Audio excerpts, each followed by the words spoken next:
I'm so much more confident, and I kind of wish I had my own advice practice still. Like, I'm so much more confident on the value that an advisor delivers these days than I ever have been. Having spoken to so many advisors through the years and having seen sort of these really cool business models and what they do and how they display value and how they articulate sort of outcomes over a many year period, and giving that safety and security and that sense of, I guess, that sense of hope for the future. All these really sort of intangible things that advisors do, like, that can't be ignored. Welcome to episode 1 of the Innovating Advice Show. I'm joined by Clayton Daniel, an Australian-based former tax accountant and financial advisor, author of Fund Your Ideal Lifestyle, and managing director of XY Advisor, which is focused on driving the positive evolution of financial advice through their social media platform for financial advisors and aligned professionals to learn and share from each other. In this episode, we discuss Australia's unique financial services environment, from the impacts of the government's highest form of investigation, a royal commission, into financial services providers, to the value of shifting from commission-based to fee-for-service, how the time spent creating a strong marketing campaign will save you time and headaches down the road, and the cost of starting a financial advice practice in Australia, which totally blew my mind.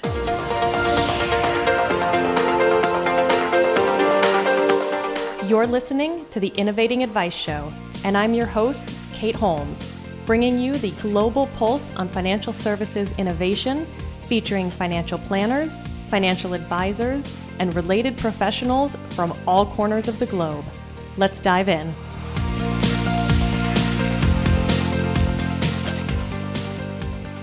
G'day, Clayton. Hey, I didn't realize this is number 1. This is sensational. Yes, you are number 1. Yes. So Clayton and I have been internet friends for a week now, and I had a blast chatting with him on his podcast, the XY Advisor podcast, a couple days ago. So before we dive in, as always, we're going to be learning a little bit about the country our guest is from and the advice market there. And for those that know me, no one will be surprised that my first guest is from Australia. I graduated RMIT University in Melbourne, and I had every intention of staying, but right before I graduated, they changed all the immigration rules and I had to get out. But I go back every chance I get, and I know the country is growing. I think they had room for me, but Clayton, about how many total people are in Australia now? Yeah, there's like 24 million of us. I know, massive. That's what you're thinking, right? Yeah, no, I went to Melbourne. My husband and I went for our honeymoon last year, and I was like just swimming in a sea of people. I could not believe how many people were there. It was nuts. Yeah, look, I mean, from a projection point of view, I think we've already reached what we anticipated reaching by 2050, if that gives you any idea. Oh my goodness. That's crazy. Yeah, it is crazy. Wow. Okay, so with that growing population, how many financial advisors are in Australia? And because that term can be used kind of loosely, how would you define financial advisor in Australia? Yeah, certainly. So I guess the way that I would use the term financial advisor would be what we say is a registered. So if someone's registered to be a financial advisor, up until we went through some pretty dramatic changes, which I mean is global for financial advice, but specifically in our country, we've gone through a lot of changes in the last couple of years.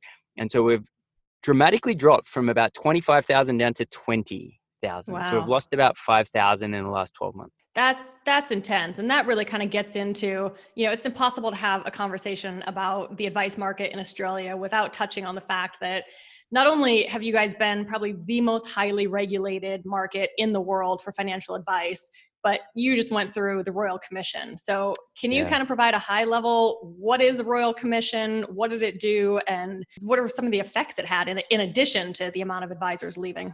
Yeah, so I guess the prequel to the Royal Commission was something that we called the Future of Financial Advice, or in short, that was called FOFA. And that came out sort of in 2013. And what that did was it removed commissions from investment products, like just out of retirement savings and inside of retirement savings. So both of those financial advisors could no longer receive a commission for. And that happened in 2013.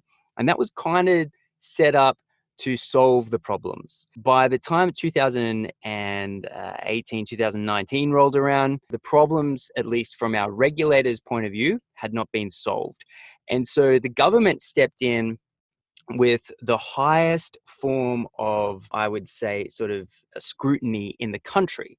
And it's called a Royal Commission. Now, a Royal Commission is not called lightly. For example, the Royal Commission can go into any topic, and the one previous to financial services was into like pedophilia, right? So Oh, the wow. So the government sort of looked at the churches, sort of orphanages, and had a look at, what had been a problem. So when we say a Royal Commission, it's like far bigger than finance. It's like the biggest problems that the country has from a government's point of view, and they nominate typically like legal experts that have nothing to do with the topic at hand. And so when financial services went through its own Royal Commission, that really put a bad stain on the industry, literally just by association, let alone what ended up coming out of the Royal Commission. And you sort of mentioned the FOFA back in 2013. What were the original problems that they were trying to solve? Yeah. So I guess ultimately from the regulator's point of view in our country, we call that ASIC, ASIC. From their point of view, sales and commissions, I guess the sales culture and vicariously the commissions culture leads to outcomes that are not, quote, in the client's best interest. And so if the advisor is recommending a product and they're receiving revenue from another source that is not the client themselves, then they see that as disturbing the outcome of the client. And in some cases, there's been some horrible outcomes. And our country sort of previously to FOFA, there was a case of a company called Storm Financial, which lost billions of dollars of money for their clients. And so, Wow. so that was kind of like, in a lot of ways, the catalyst that sparked everything.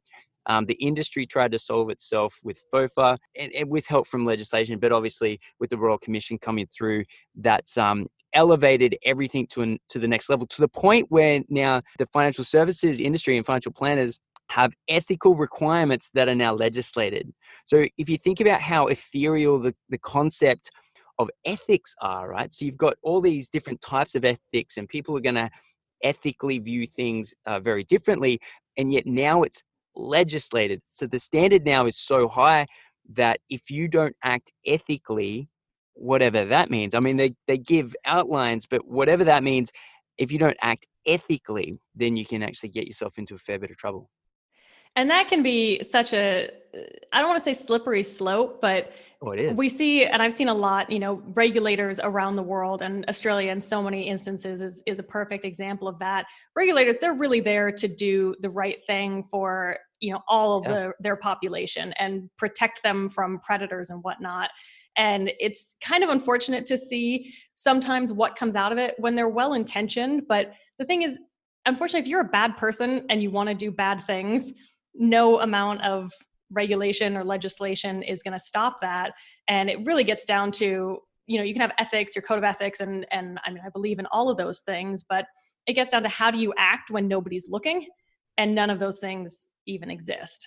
Yeah, I mean, I totally sympathize with our regulators. And I think to a large degree, they're being very active and they're attempting to sort of, as you said, protect the population. And it's kind of difficult because with that mandate, I never want to have a go at them for that, because it's a great mandate and I'm actually on their side. So Yeah. I am as equally as determined to get rid of people out of financial advice that shouldn't be there as they are. I guess, with a lot of this stuff, that we would probably disagree on the methodology and the outcomes, but that's okay. This is what they've chosen. And advisors, being advisors, are, they're struggling to get through it, but at the same time, and this is something we spoke about on our podcast, was advisors are typically really good with people and numbers. And so the resilience within the advice community, I find really inspiring. Well, and that's sort of, I guess, the next thing. So throughout all of this, the Future of Financial Advice started in 2013, and you guys have been building this amazing community of XY advisors since 2014. So through all the Royal Commission, through all these major changes, And I followed XY's journey almost since the beginning. I was on one of the very first XY Live sort of video podcasts back in, I don't know, like 2015. Yeah. And, I asked all my guests to share in one sentence how they're innovating advice. And your response really reinforced why we're now BFFs. Good with that. And I'd love for you to share that with the world. Yeah, look, because XY started as a hobby and up until we raised seed capital mid last year, it was completely a non-financial idea.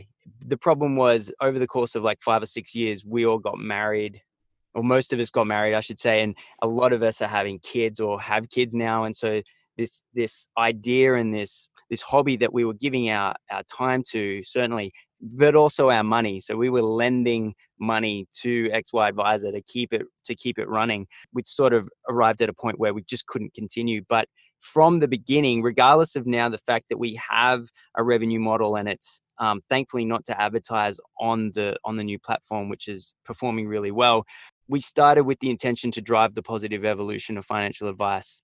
And that, at our core, hasn't changed one iota. And I know, you really started it with advisors in Australia and seeing what so many of them have done. We were chatting about Ben Nash of Pivot Wealth before we started recording this. Just winning awards and doing such innovative things in their practices has been amazing to see. So as you kind of look at that, what sorts of innovation are you seeing across XY Advisors? Just such a huge amount. I think if I was to explain it from a big picture point of view, it was almost like performing a service and charging a fee for that service is not a novel idea, right? So that's how the rest of the world works, is you provide value and you receive value in return, whether you're a doctor, an accountant, a lawyer. You rattle off, if you're a bartender. So the rest of the world operated in a way that you provide value, you receive value. For some reason, somewhere along the line, it's basically tied to the birth of financial services, the concept of commissions became ingrained within sort of the profession. And the advisors that have figured out that there's no reason to get a client to pay $100 over here so that they can receive a small amount of that $100, when they can save their clients, rather than paying that $100, maybe only paying $10 instead of $100, and maybe charging the client, hell, $40, and the client is still $50 better off, right? The idea that instead of putting your clients into expensive products and receiving a kickback, you can put them into better products and charge for that service. Yeah. Has become like almost like it seems a part of it seems progressive, but actually it's traditional as anything. It's how every piece of business has been done, from bartending through to being a doctor, for a long time. And the advisors that have successfully decoupled themselves from the idea that they need to be paid by someone else other than the client has been something that XY has very much facilitated the environment for people to slowly but surely come along for that journey. And we actually don't dictate from the top down. I just in that we accept every type of advisor. So if you want to receive commissions, you're absolutely welcome, because the only way that you're going to learn any difference is to be exposed to those that are already doing it. And so we've got the whole gambit, from people that only take commissions to people that don't take any commissions, and everyone converses. But absolutely, if I was to tell you the most successful businesses like Ben's from Pivot Wealth, who absolutely is a co-founder of XY, the reason why he has done so well is because he has been not only the founder of XY, but very much a participator, and has watched what people are doing well. He's very, very good at mirroring the best advisors that are out there, and he's just taken the best from everyone, and we're seeing the results of it now.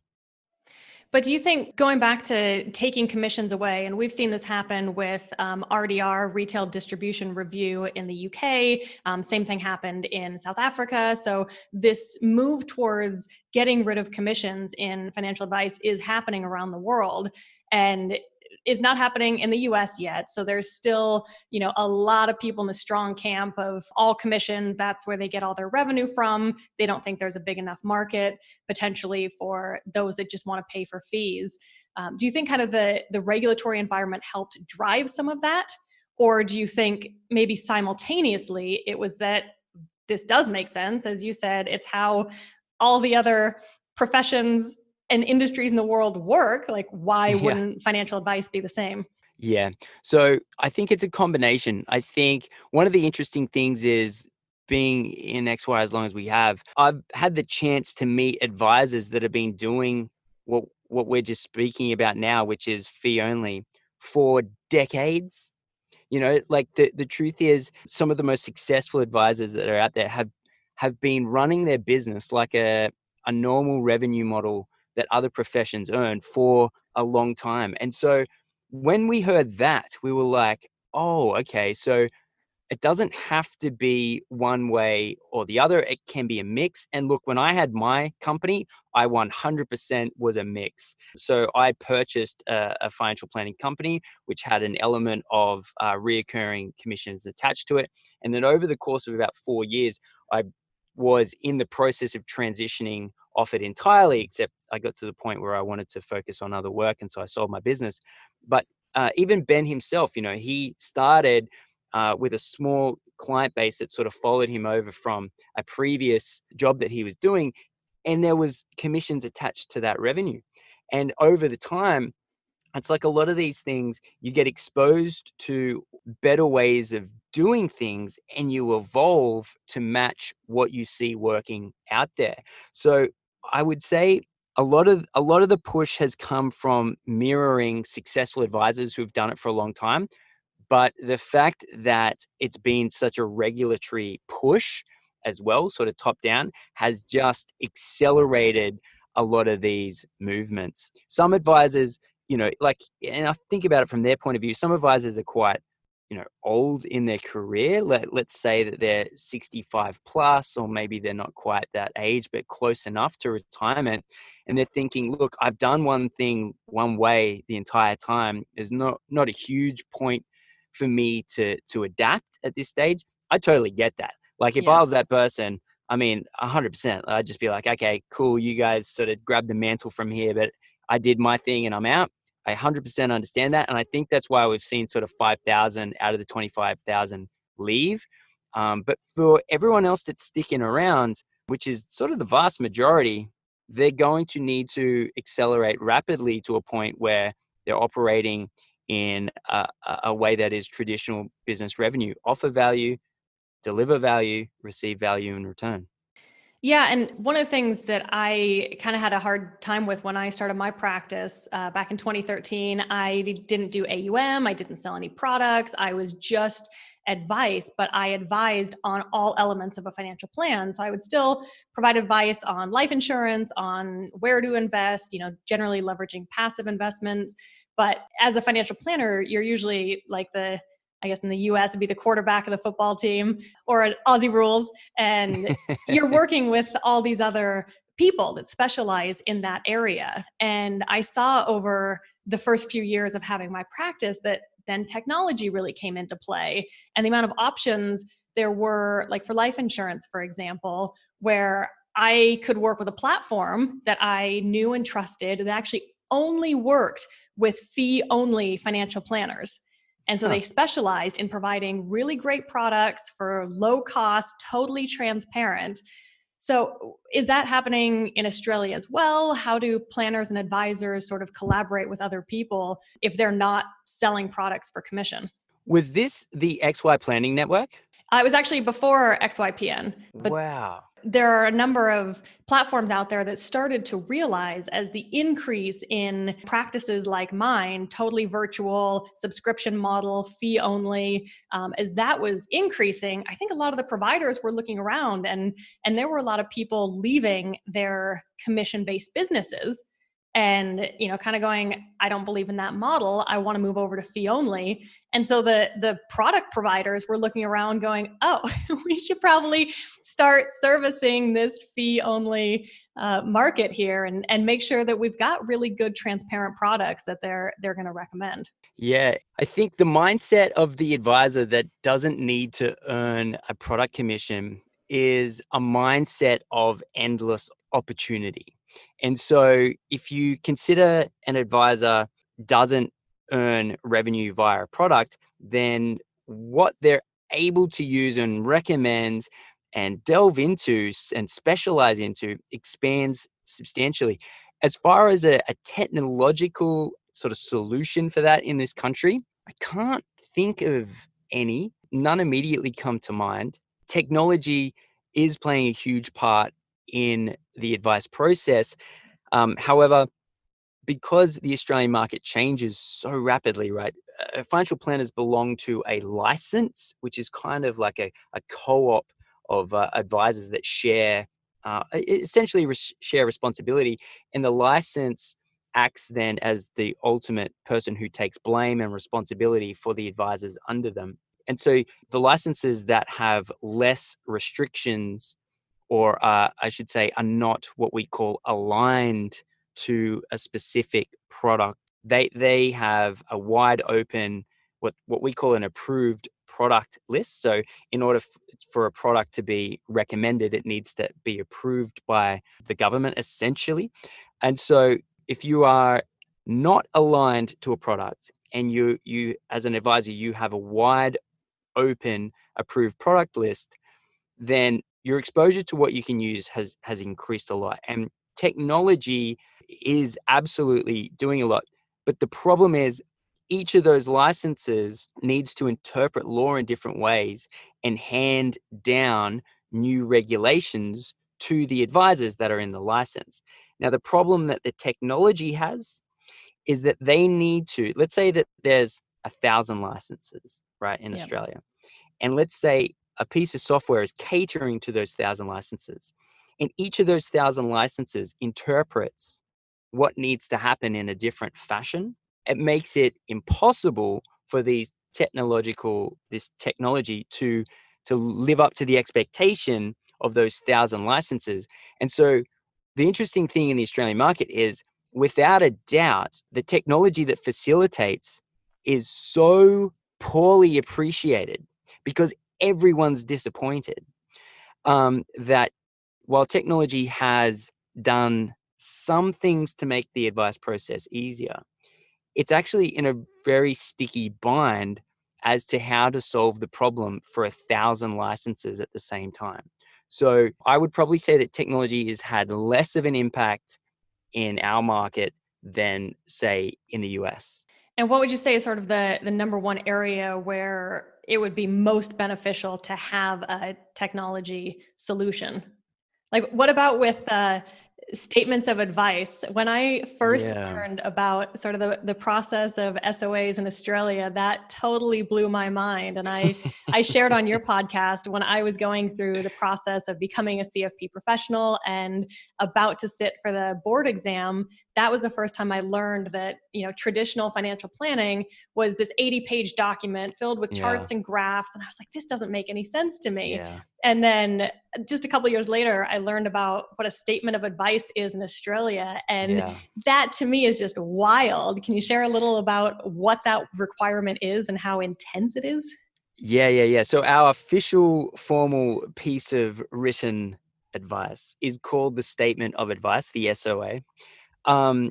And I'm sure there's a lot of technology providers out there that would like to be able to say that we solve that problem, but they encounter the issues that I just explained. So each of those, let's say, 1,000 licenses, each has a different interpretation of the law, and so therefore each of them have different templates for how to produce the end piece of advice, the SOA. And so undoubtedly across the board, because you're catering to 1,000 different licenses, each of them are going to have a problem with the SOA that comes out of the technology. And so there's really two long-term solutions. There's only one of two things can happen. Either each of those licenses creates their own piece of technology. So either a solution needs to come along that's really easy for the license to tailor and to cater to their interpretation of the law, and so that all of their advisors have a uniform piece of technology that they'd log into and they know has been controlled or at least curtailed by the licensee. Or we have to get rid of the multiple interpretations and there's only one interpretation, and then each of the technology solutions will just need to produce essentially one set of templates. And are these statements of advice, are they valued by clients? Does it allow for sort of, I was doing a really modular financial planning. So rather than tackling everything all at once, I would lay it out over the entire year and just sort of tackle one thing at a time. And I don't know if that would be possible within an SOA.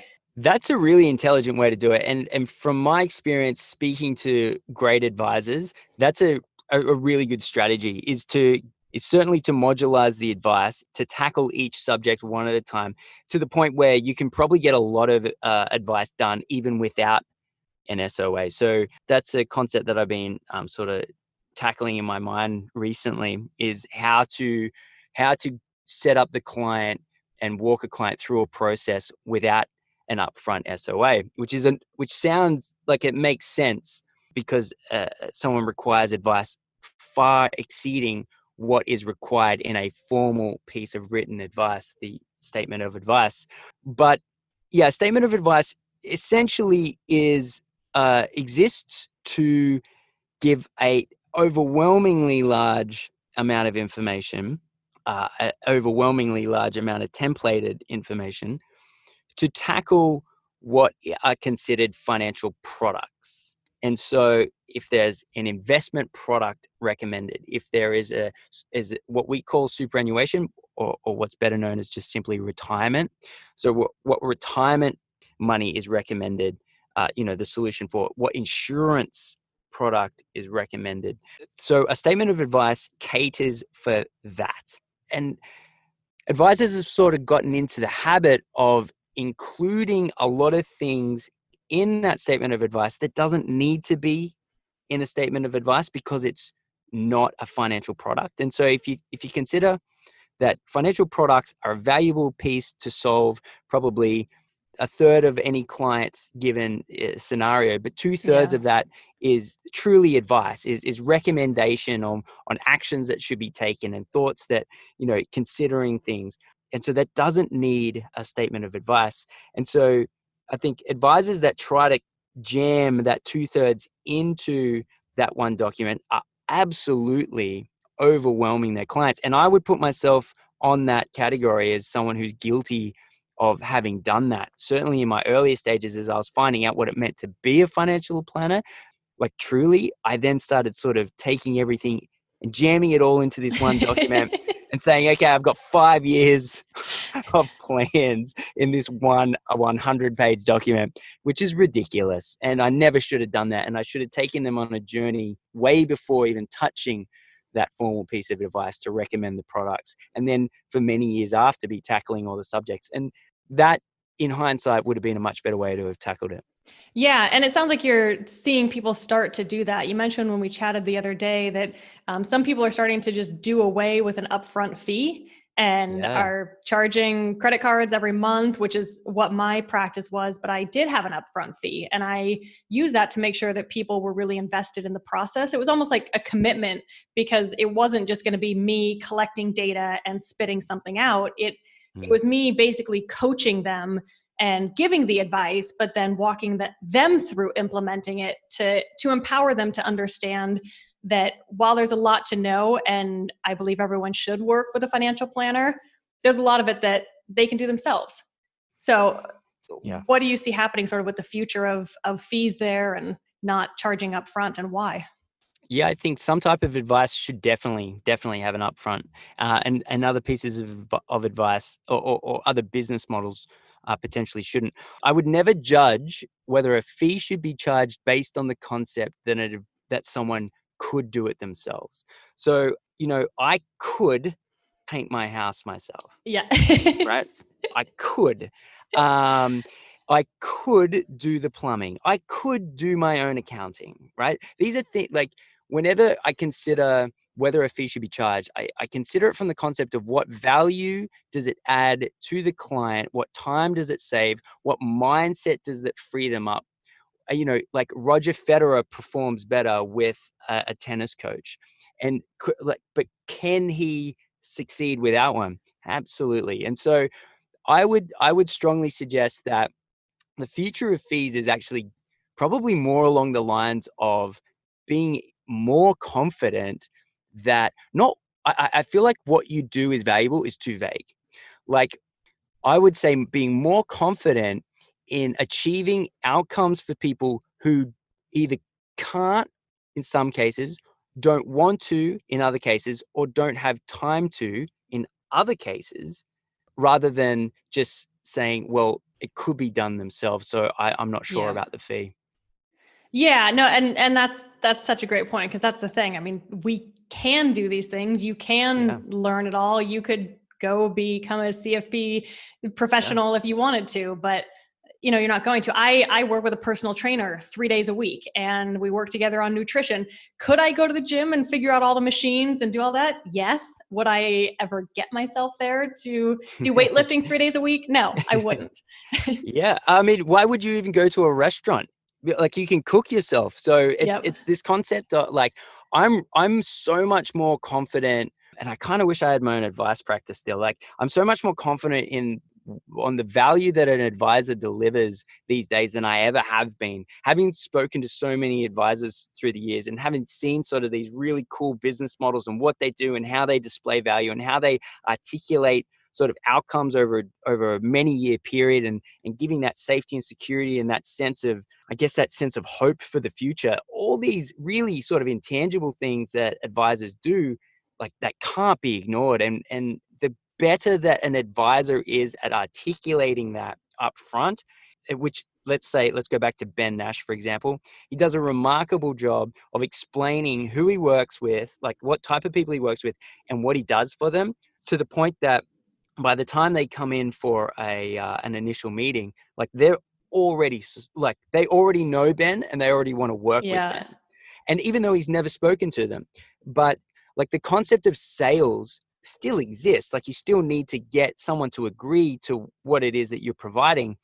But the better your marketing message is, and the better that you do of a job of articulating what it is that you do for people, the smaller the sales job is done on the back end. So if you don't do any marketing, you've got a huge sales process. But if you do a huge marketing process, you've only got a small sales process, which is, I've just seen it work so remarkably well.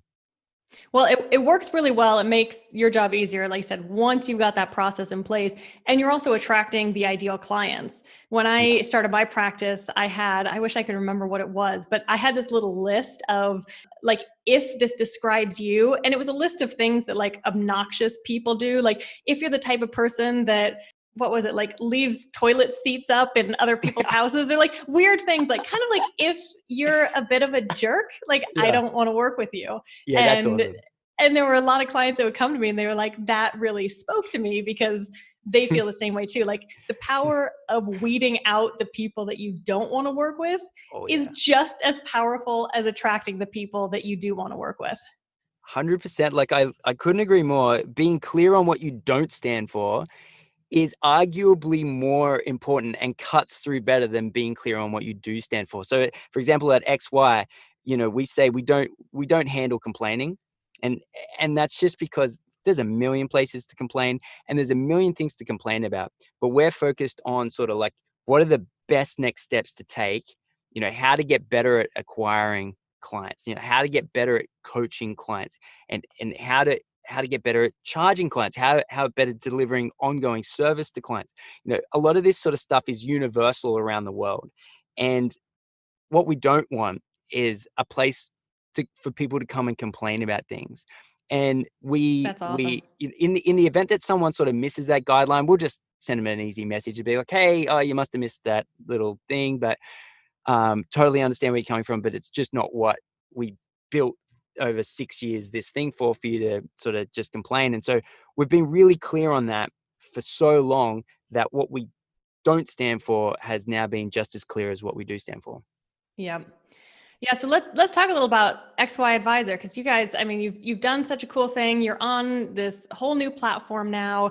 You've got thousands of advisors leaving the profession. Most of them, I think, tend to be they've been around for a couple decades. Yeah. And you guys are fantastically resilient. I mean, hats off to every advisor and planner in Australia. You guys do have a really intense regulatory scheme. It's crazy expensive to become an advisor. You know, you've got new education requirements, you've got this whole statement of advice, but you guys are just, you've got the passion, you're doing such great things. So talk to us about sort of what's going on within XY Advisor, what you guys are continuing to build. Yeah. So in the last 10 years, the cost of, let's call it, opening your doors on January 1st, so the amount of fees that it takes to be an advisor per year, has gone tenfold in the last 10 years. So it's gone from about Wow. $5,000 a year to 50. Yeah. Now that's Australian No. dollars. Yeah. So US currency, maybe like $35,000 a year. That's sort of just to open the doors.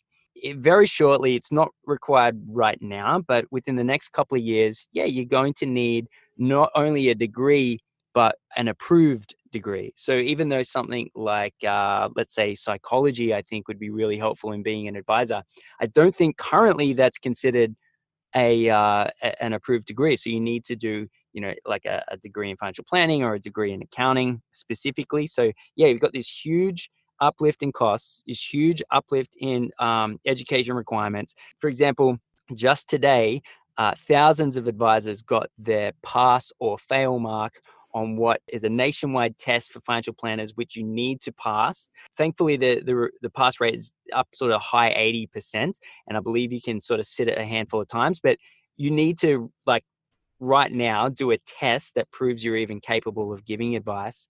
Wow. Commissions are rapidly downturning. We got rid of investment and retirement commissions a while ago, but there have been, some of those have what was called grandfathered or allowed to continue. Not so new ones weren't allowed, but previous ones were allowed to be held onto, and that is coming to an end. Insurance commissions, while not being removed entirely, are being dialed down significantly. And so so if you consider that entire environment, idealistically, I don't have a large problem with a lot of it, but it's happening way too quickly, like way Yes. too quickly. So these kind of changes I would support if it took maybe 10 to 20 years to sort of improve things. But the problem and I guess the environment that you were just mentioning, it's really difficult because all of that's happening not in 10 or 20 years, but in like 1 or 2 years. And so it's crazy. And yet, out of all of those problems, when we go to advisors and send them a little survey and say, how much longer are you going to be in advice? An overwhelmingly large percentage of them say 10 plus years. That is awesome. Yeah, it is. It's inspiring, like the resilience of advisors. We are a weird bunch. Like no one else would be able to handle this. Yeah. Imagine if we tried to give any other profession a legislated set of ethics.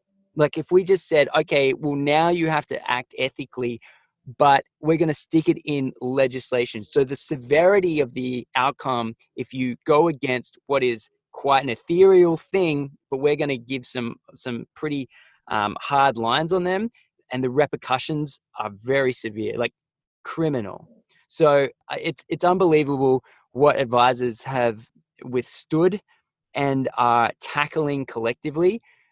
Man, like I'm blown away by it.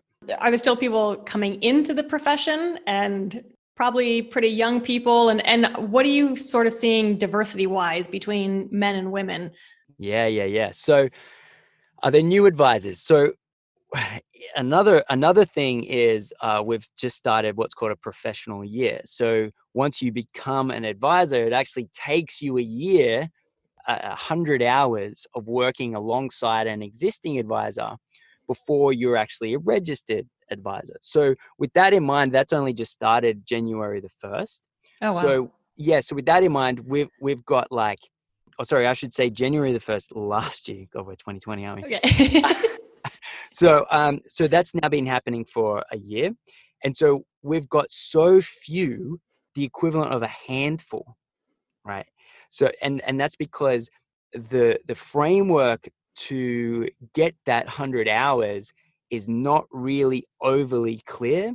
And so a lot of advisors are sort of creating their own logbooks and things like that. But because there hasn't been a lot of clarity on this subject, there's a lot of almost advisors waiting to become advisors, but everyone's sort of just waiting to get clarity. And so because of that, yeah, we don't have a lot of new advisors coming in.